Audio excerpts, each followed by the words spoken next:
Hey friend, this is Alex from Audio Edges. Welcome back to the Ultimate Home Studio Setup Guide. This is a series of videos that's going to take you through each component of a home studio setup so you can make the most of it and start making sense of how to set up a home studio. And don't forget to download the Ultimate Home Studio Setup Guide free in the description right now, and that's going to take you miles ahead in setting up your home studio for the first time. In our last video, we talked about audio interfaces, and today we're going to talk about microphones. So let's dive in.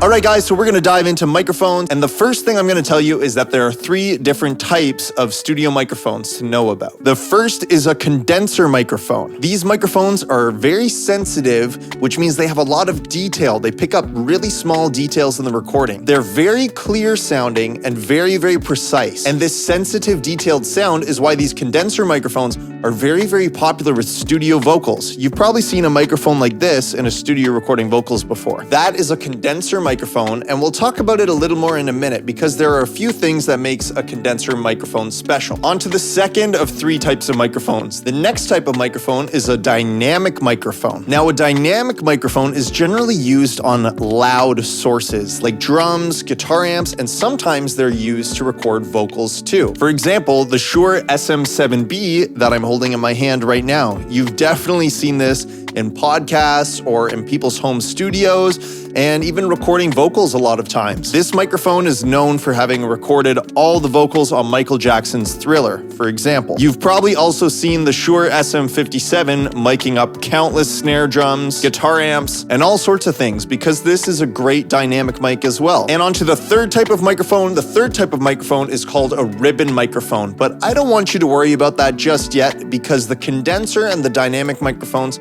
are going to take care of pretty much everything you would need in your home studio. Now, if you're setting up your home studio for the first time, you're going to want one pretty versatile and also decent sounding microphone to get you started. And this is why I would probably recommend you getting a large diaphragm condenser. Let's talk about it. Okay, first off, we talked about a condenser microphone, but what makes a condenser microphone a condenser microphone? A condenser microphone is a transistor microphone, meaning it uses electricity, meaning it works using electric power. This is different from the dynamic microphone, which uses a moving coil and magnetics to begin to produce the sound. All that means is that oh God. These are also very, very strong and durable mics. So if you drop it, it's not going to screw it up as much as a large diaphragm condenser. Oh my God. Okay. Without getting fancy, this means that a dynamic microphone doesn't need extra power to work, and a condenser microphone does need power because there's an electrical component inside that needs to be powered up. And one other thing to mention is that a dynamic microphone has slow response to transients and needs more power, louder sound to produce detail in the microphone. A condenser microphone is much more respondent to transients, which is what makes it very detailed and great on those crystal clear studio vocals. So because this microphone needs electric power to work, we need to activate something on our interface. That's right, I'm talking about our audio interface from the last video. We need to activate a button on our interface. It doesn't have to be this interface. Whichever interface you have at home will have this button. And it is called 48 volts, also known as phantom power. Here you can see the 48 volts button, and you will click that in when you're using your condenser microphone. Now you've activated phantom power. What happens is that phantom power travels through the cable between your interface and microphone and allows it to work. If you've plugged in your condenser microphone and it isn't working, this is probably why. One other thing you want to consider for your microphone is that you'll most likely want the microphone to be in a cardioid polar pattern. Well, what does this mean? The polar pattern of a microphone just refers to where it picks up sound. A microphone can pick up sound from just what's in front of it. Some microphones can pick up sound 360 degrees. Some can pick up a figure-8 pattern in front of the microphone and behind the microphone. For example, this Audio-Technica 4050 picks up all 3. It's called a multi-pattern microphone. However, this Audio-Technica AT2020 is just a cardioid microphone, and that is all it will ever be. Same with this Shure SM57. It's a cardioid microphone, meaning it picks up only what is directly directly in front of it. In most cases at your home studio, you're going to be recording a source that's right in front of the microphone. You're going to be recording a vocal, or you're going to be recording an acoustic guitar. So make sure the microphone you pick up is cardioid, if not multi-pattern like this one. But most of the time, introductory condenser microphones are going to be cardioid anyways, but it's something really good that you need to know about. Now, a couple other things to get you started. You're going to need something called a pop filter or a windscreen. And this is a little shield that goes in front of the mic. It controls the plosives, the P or B sounds. When you make a P or a B sound on a microphone, it produces a lot of fast-moving air, which can create this low rumble and pop that comes through on those low consonants.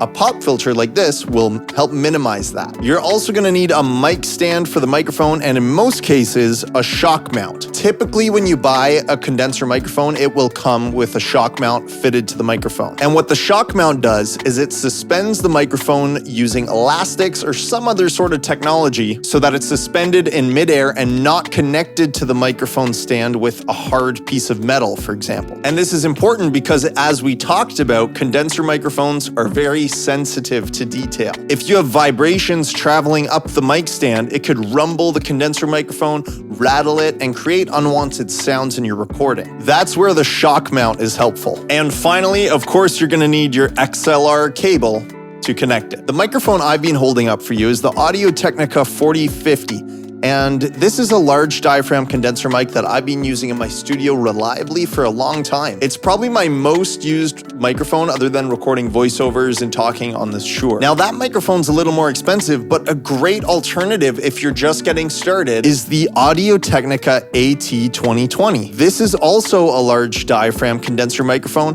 but it's at a little bit of an introductory level. It's less pricey, but I can tell you that it sounds pretty darn good. I really do like this microphone as an introductory microphone, and I have experience with it. It does sound great, and this would be an introductory budget suggestion to get you started. Another introductory microphone I have experience with is the Rode NT1A. I don't have one here in my studio to show you, but I'll put a picture here, and this is another great introductory large diaphragm condenser microphone. That microphone is a little more crispy and sibilant, meaning it's very bright sounding and is really sensitive in the high end. But it is a great sounding microphone, and from my experience, it just needs a little extra de-essing attention. Now, if you're recording vocals in your home studio, you can certainly record vocals on any type of microphone. Don't let not having a large diaphragm condenser hold you back from getting started. You can certainly record great vocals on an SM57 even, and especially on the Shure SM7, but it also depends on what you're looking to do. These microphones would be great for aggressive rock vocals and louder sources, but the details and dynamics will come from a large diaphragm condenser. So I hope that helps you in learning and choosing a home studio microphone to get you started. And don't forget to download the Ultimate Home Studio Setup Guide, link in the description. It is a free ebook guide that guides you through the whole process of setting up a home studio. It is a must-have, so go download that now. And finally, stay tuned for our next video because we're going to dive into the next component of the Ultimate Home Studio setup. If you enjoyed this video, make sure to smash the like button, subscribe to the channel, and turn on that notification bell because we have a lot of great, helpful content coming your way soon.